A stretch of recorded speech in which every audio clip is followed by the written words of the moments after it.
Hey friends, welcome back to my channel. I'm really excited for today's video because I'm going to be sharing with you 23 books that I loved in 2023. Every single one of these books are books that I talk about all the time. I do have these like in order from how I read them this year. Not that that's really relevant at all, but the first book on my list is Hunting Adeline, which I know is kind of a strong start for this video because this is for a very specific audience. I definitely do not think that this book is for everybody, but this is the second book in a series. It's the second in the cat and mouse duet, the first book being Haunting Adeline. If you're anywhere on Book Talk, you've probably heard of these because it did blow up on there. This is a part of the dark romance genre, so like I said, definitely not for everybody. I don't want to talk too much about this book because a lot of it is spoilers for the first book, but this one is much darker than the first book. But there's also so much character development, which we all know is my favorite thing. There's so much depth to this story. Like, people a lot of the times think that dark romance is literally just like smut, and it's not. There's so much to unpack in these books. Like, it's seriously one of my favorite duologies ever. It's just the way that H.D. Carlton, I don't know, like the way that she writes characters, I just love it. I love her as an author. So this of course had to be on the list. Should we set them right here? They're definitely not all gonna fit right there, so we're not gonna do that. The second book is Kiss the Sky by Krista and Becca Ritchie. This book is a part of the Addicted series. It's Connor and Rose's story. So if you've read that series, you'll know who they are. The Addicted series is a giant universe of 6 characters, 10 different books. It's a lot. And this is the first book that you get Connor and Rose's point of view. They're one of my favorite couples. They're just perfect for each other, and they're just such a like fiery couple, and I just love Connor. You really get to like, you understand them both more as characters in this book. You get to kind of see their background more, and you just see how much Connor loves Rose, and like he literally knows her like the back of his hand. It's just so cute. Then we have Six of Crows by Leigh Bardugo. This is the special edition. My sister got these for me for Christmas last year, but this is a fantasy about 6 characters. There's so much information in this book, but essentially they go on like a heist. The 6 characters don't even really know each other before they go on this heist. They're kind of just like thrown together, made into this like found family. One of my favorite aspects, especially in fantasy novels. I do remember at the beginning of reading it, I was very unsure whether I was gonna like it or not because it was kind of slow. I was like, where is this going? I don't know what's gonna happen. With there being 6 characters, they had a lot to like explain before we actually got to the story. So I'm really glad I kept reading because at first it did kind of feel overwhelming with all the information, but then it was like so action-packed, so good. I absolutely love this book. I still haven't read the second one because I'm scared. I've read like half of it, but I'm scared. This book is a masterpiece.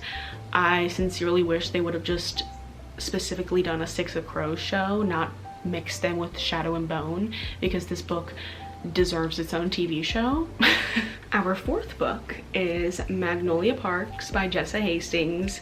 I talk about this book all the time. A romance. I don't like classifying this book series as a romance at all because like they're really not a romance. Like, I would not consider this. If you've read it, you know what I mean. Like, they're just not a healthy couple. Like, it's more like a reality TV, like Gossip Girl but in London. Once again, found family aspect. You'll see that in a lot of the books that I love because that's one of my favorite tropes. Magnolia and BJ just are such a mess, but I still love their characters. Their whole friend group, it's just, they all love each other but hate each other at the same time. It feels so much like Gossip Girl when you think about it like that, because they're all really rich too. They're like the London elite. The way that the author wrote this book was just so beautiful. I love the way that she worded it. It really made it feel romantic, even though when you actually think about what happened, it's not at all. I just love this book. You can see how much I tabbed it. Like, I was having a grand old time reading it. Once again, I don't like to call it a romance though, because I feel like it's not, and telling somebody that going into it, like expecting a romance, it's just not. I don't know what I would call it, but I'd call it good, so go read it. Fifth book, Daisy Jones and the Six by Taylor Jenkins Reid. I read this in March, right before the TV show came out, and it's just a fiction about a band named Daisy Jones and the Six, and it's written like a TV script. You see how their names before what they say, you know what I'm saying? I thought that was interesting because I've never really seen a book written like that before. It was kind of fun. Made it kind of fun to read. It was also based very loosely off of Fleetwood Mac, which is what made me want to read it in the first place, because I love Fleetwood Mac. I love Stevie Nicks. It literally just follows the band through their rise to fame and then their downfall. That's pretty much what it is. You just learn about each character and go through their life with them. But I would like to point out that Amazon Prime's show is absolutely phenomenal. Literally probably one of the best book to TV adaptations I have ever seen. I love it so much. The way they portrayed the story was amazing. The songs are so good. I definitely recommend reading the book first because they do leave out some stuff in the TV show, but I feel like the TV show made me love the book just that much more because you can hear the songs that they talk about in the book, and it just, I don't know, it's so fun. Our sixth book is the Mindfuck series by S.T. Abbey. This is a series of like 5 really short books. You can read them separately on Kindle, or you can just buy the book with all of them in it. You can't ask me to rate one of the books out of all of them. We're just gonna talk about it as a whole. These stories involve Lana and Logan. Logan is an FBI agent and Lana is a serial killer. Lana's had a lot of really traumatizing events happen to her that have led her to want to seek revenge on the people who were involved in these events. So you're kind of just following both of them, but it's very interesting because obviously they end up knowing each other and they fall in love. But that's kind of complicated because Logan is trying to figure out who the serial killer is, and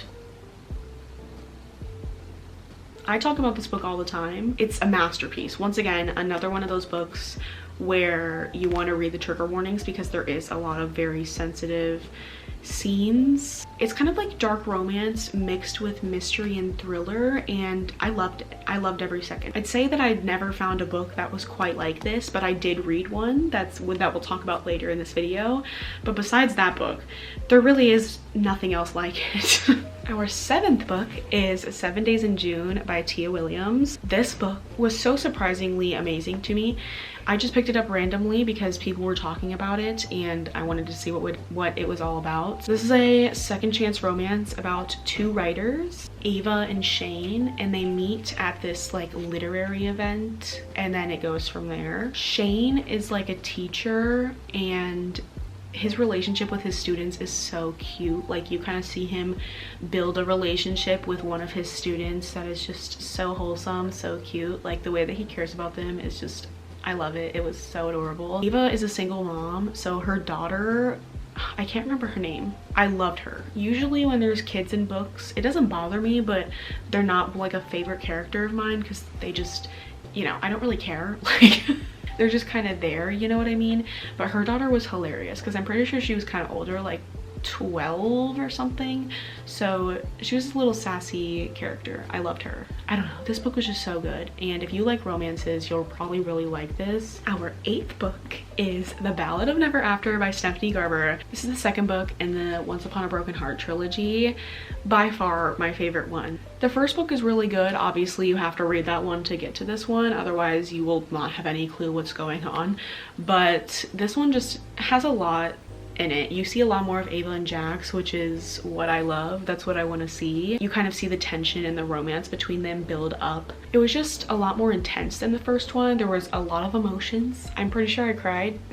And yeah, I love this series, but the second one really takes the cake. The 9th book is Final Offer by Lauren Asher. This is the 3rd book in the Dreamland Billionaires series. Each book in the Dreamland Billionaire series is about a brother, so this one is about the middle brother, Cal. I read this whole series back to back, and when I was reading the first two, I was so interested in Cal's character. I was so excited to read his book, and the female main character is Alana, who is his childhood best friend.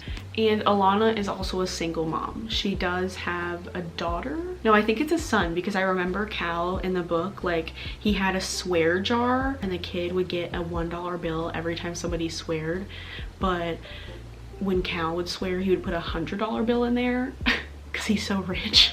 Cal was such a relatable character. I resonated with him so much. His story just felt very personal to me, and it was also beautiful. I swear I cried like 10 times, and I feel like this was a great ending to the trilogy. So you don't technically have to read them in order, but I would. I think we're on number 10, which is Happy Place by Emily Henry. I don't have a physical copy yet because I don't want one until I can get the paperback. Okay, I'm waiting for the paperback. I'm so serious about that. But I did read it on my Kindle when it first came out. Happy Place is Emily Henry's newest release. She released it this year, and it's about Harriet and Win, and then also kind of like their little friend group. I feel like they're included quite a lot in the story, like very much a prevalent part. So it's kind of about their little found family, and each year their little friend group goes and visits their friend Sabrina's house for a trip. Except this year for the trip, Harriet and Win are not together anymore, but they still haven't told their friends because they don't want it to like ruin their friendship that they have. So they decide to just not tell them at all, to not ruin the trip. So they are going to pretend that they're together. You see a lot of Harriet with her two friends, Cleo and Sabrina. I loved it because it reminded me a lot of my longtime friendships, like friends that I've been with for years and years. And this book really just hit home for me because I feel like it was definitely made for people that are my age, because I am 20 and a lot has changed since I graduated high school. A lot will keep changing once I graduate college, and you know, if I move somewhere else, like so much changes. And I feel like this book really describes how that feels perfectly. And Harriet is just such a relatable character. I really resonated with her so much while reading this book. It just portrays growing up and things changing so well, like really so well. I was like, oh my god, is this my life? And then Harriet being able to grow and find herself, and you know, all of them have their happy ending even though they're scared. It's definitely my favorite Emily Henry book. She really outdid herself with this one. It was beautiful. I loved it. Book 11 is The Serpent and the Wings of Night by Carissa Broadbent. This book was super popular on TikTok and Bookstagram for a while. I haven't really heard anybody talk about it recently, so I don't really know. But I loved it. I read both of the books. There's this book, then there's like a tiny novella, and then there's a second book. I read all of them in like the same month. It's a fantasy about Araya. Her dad is the king of the vampires essentially, and he like saved her or whatever. She's like a human living with a bunch of vampires, but none of them can touch her because she's the king's daughter and they would be dead. So she enters this thing called the Kajari Trials. There's always trials in fantasies, I swear. Anyway, so there's like 5 trials, and whoever wins gets any wish they want from the queen, Nyaxia. She's like the queen that looks over all the vampires.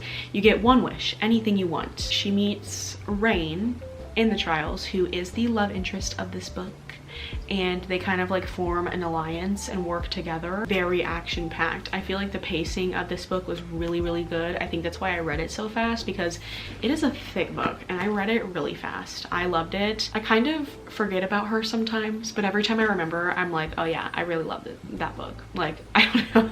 Book 12 is Magnolia Park's The Long Way Home. This is the 3rd book in the series because the 2nd book is Daisy Hates. This one had to be on the faves list because you get some answers to your questions that you had during the first Magnolia Parks book. You kind of get reasoning behind why some of the characters are the way they are and do the things they do, because a lot of the time you want to literally scream and shake them and be like, please stop doing that.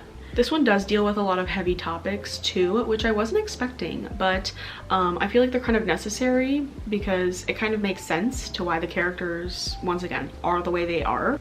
Magnolia and BJ are so immature. Like, I'm pretty sure they're like supposed to be 24. They'll be getting along, doing well for like 4 pages, and then everything goes to shit again.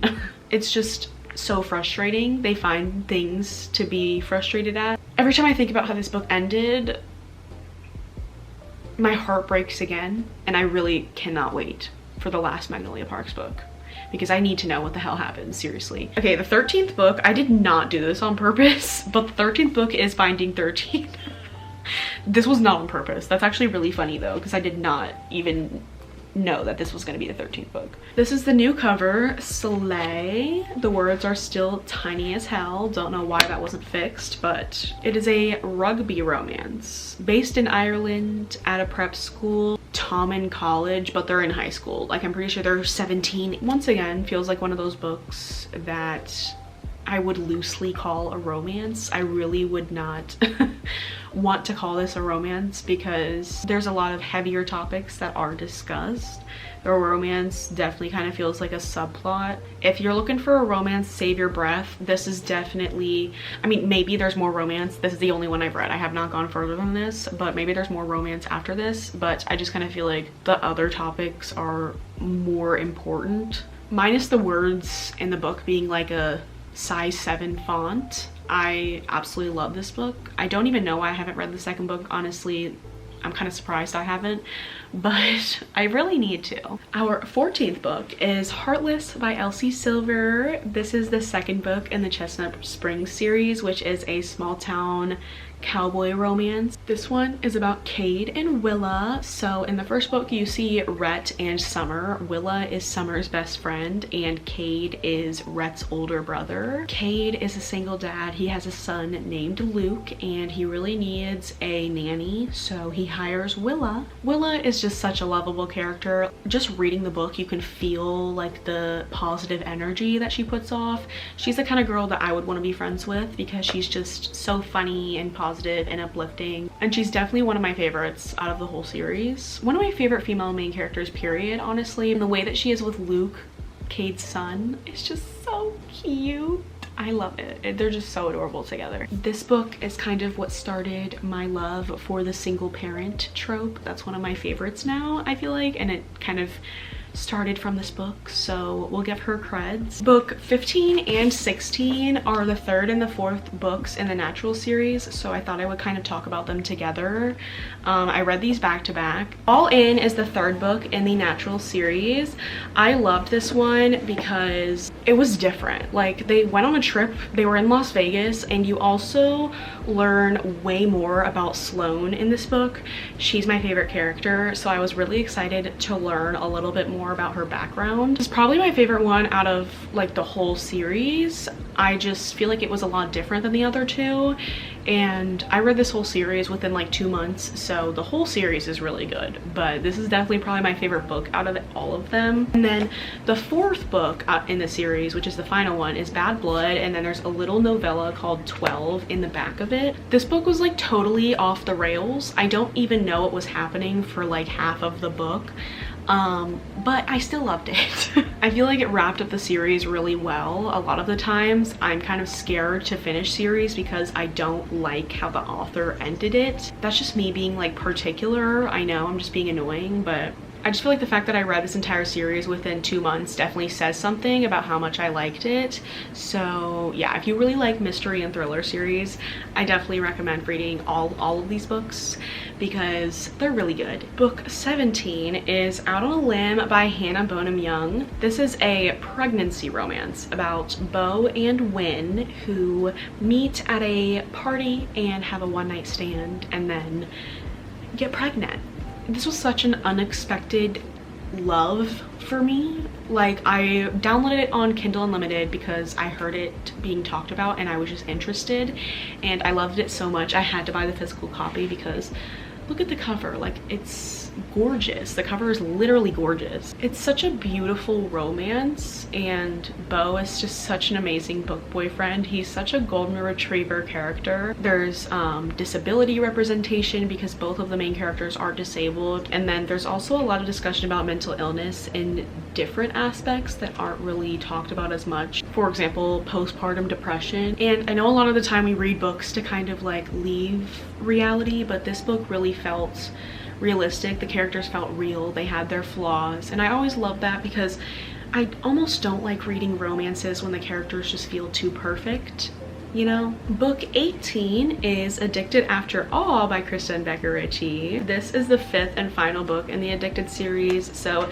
this book kind of closes out Lily and Lo's story. The rest of the books in the series are focused on the other characters. Addicted to You is a very nostalgic read for me, and I don't know why, because I literally read it last year, but every time I think about it, it just feels nostalgic in a way because you've seen these characters change and grow so much. So whenever I think about it, I'm just like, oh my gosh, they were like so baby back then. And I was kind of getting like the same vibes in this book from the first book. I don't know, like they were better vibes, but like I don't know how to explain it. It just felt very comforting to be back with these characters after not reading this series for a long time, and I feel like this book closed out Lily and Lo's story perfectly. They got their happy ending, they got what they deserved after having to deal with so much hardship. The evolution of them both from the beginning to the end is just, I love it. Book 19 is Butcher and Blackbird by Brynne Weaver. This is the other book that I was talking about that reminded me of the Mindfuck series. I've never had a book quite like the Mindfuck series. This, while not giving the same vibes, was kind of in the same realm. This is a dark romance about Rowan and Sloane, and they are both serial killers. They decide to start an annual competition where they kill people, like, and then they end up falling in love. So Rowan is just absolutely infatuated with Sloane this entire book, which is one thing I love. You'll notice that as a common theme throughout a lot of my favorite books is the male main character is usually just in love with the female main character from the start, no matter what, and I love that. This was so different because it was a rom-com dark romance, like a dark rom-com, which I've never heard of that mixture of genres, but it worked. It was so good, so funny. The banter between the characters was hilarious.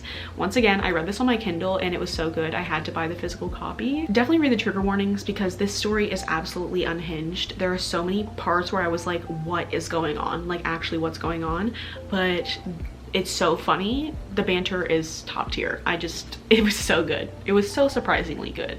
Book 20 is Fourth Wing by Rebecca Yarros. Y'all knew this book was gonna be in here sooner or later. This is actually my special edition. I've talked about this book so many times, I don't want to waste too much time talking about it, but it's just the pacing of it is perfect. The balance of romance and fantasy is perfect. I would 100% recommend this book as one of the ones to read if you're wanting to go into fantasy but don't exactly know where to start. I feel like the world building is not difficult. This is definitely not high fantasy whatsoever. The world building is just kind of done throughout the story, which I like because I feel like a lot of the time with world building it can get boring at some points. In my opinion, I think it took the internet by storm for a very good reason. The romance, the characters, the pacing, everything was just perfection. Book 21 is Sorcery of Thorns by Margaret Rogerson. I will never stop recommending this book. It is definitely high fantasy. The romance is definitely very much a subplot. You don't get too much of it. There's a tiny novella that comes after this that you get more of the romance in, but the fantasy is very much what this book is about. The main character is Elizabeth. She's an orphan and she grew up in a library. The library is full of books that like can talk and fly around and do all sorts of things. Like they're kind of crazy, but some of the magical grimoires, I think that's what they call them, can turn into monsters. So one day that happens and Elizabeth gets blamed for releasing this monster, and so she's accused of treason and she ends up going on this whole long adventure with Nathaniel Thorne. The writing is just phenomenal. If you haven't read fantasy before, I probably wouldn't recommend this. This is definitely for people who have read a lot of fantasy because I feel like it's more of a high fantasy. It's not talked about very much and I don't know why, because it's literally about a girl who loves books. So yeah, I urge you to read this. Please read it. We're down to the last two. Book 22 being The Prison Healer by Lynette Noni. This book was circulating a little bit on BookTube and I hadn't heard of it before, so I was in a little bit of a fantasy kick, as you could tell. So I picked this one up. It's about a girl named Kiva who is a prisoner at this prison called Zalendov, and she's been there practically her whole life. She's been there for like 10 years, and she's the prison's healer. So she works in the infirmary and just helps the sick patients and also helps like the incoming patients who are new to the prison. The rebel queen comes in, which essentially there's like a group of rebels who are rebelling against the government, and this is their queen. She comes into the prison. Kiva is warned by more than one person that she needs to keep her alive, so she has to do all these things for her. Kiva ends up going through a bunch of trials. It's, you know, the whole trial trope that you get in fantasy. This book is like relatively short for a fantasy. It's not even, or it's just barely over 400 pages, which I feel like fantasies are more often than not a lot longer, so I kind of liked that. It was very action-packed. The pacing was a little bit off. That was kind of the only thing I had an issue with, but the end of the book is what made me love it, and I feel like it's one of those books that is not really talked about often. We are on our final book, book 23, which is none other than Reckless by Elsie Silver. I feel like this is a very perfect book for my last book of this video, because this is one of my favorite books ever, literally. This is the 4th book in the Chestnut Springs series, and it's about Winter and Theo. Winter is Summer's sister. You see her in the other books, and she's a bitch. Let's be totally honest. Like, nobody likes her. She's really mean. In this book, she decides to move to Chestnut Springs, where she meets Theo Silva, one of my favorite book boyfriends literally ever. This is a surprise pregnancy romance. I don't want to say like how that happens, because I feel like that's something that's important to the story, but it is a surprise pregnancy. That's all I will say. This book just surprised me in a way I didn't expect. I did not like Winter as a character, so I didn't think I was gonna like this book. Theo is one of those boyfriends. He's in love with Winter from the minute that he meets her. He literally tells his mom that he's gonna marry this woman, and Winter literally hates him. Like, she goes off on him about his small dick truck, and he's just like, I'm in love with her. I love her. And I love that. I don't know what that says about me, but Winter's character is just so me. It's almost insane. Like, I feel like if you don't read this book, that sounds like a red flag. That's why you have to read this book. Such a relatable character, and when you actually understand her, you see that she's really not a horrible character. She changes so much in this book. I honestly love it. Like, her character development is amazing. Their banter was amazing because Winter was not a fan, but Theo loved her, so their banter was just perfect, and Theo just understands Winter so well. He sees her so well. That man definitely went to therapy, I'm telling you right now. By far one of my favorite book boyfriends ever. But that is going to be all from me for today's video. Those are 23 books that I love this year. I can't wait to see what books I love next year. I can't wait to see what amazing books I read, and I hope that you decide to read some of these, because I highly recommend all of them. I hope you guys enjoyed this video, and I will see you in my next one.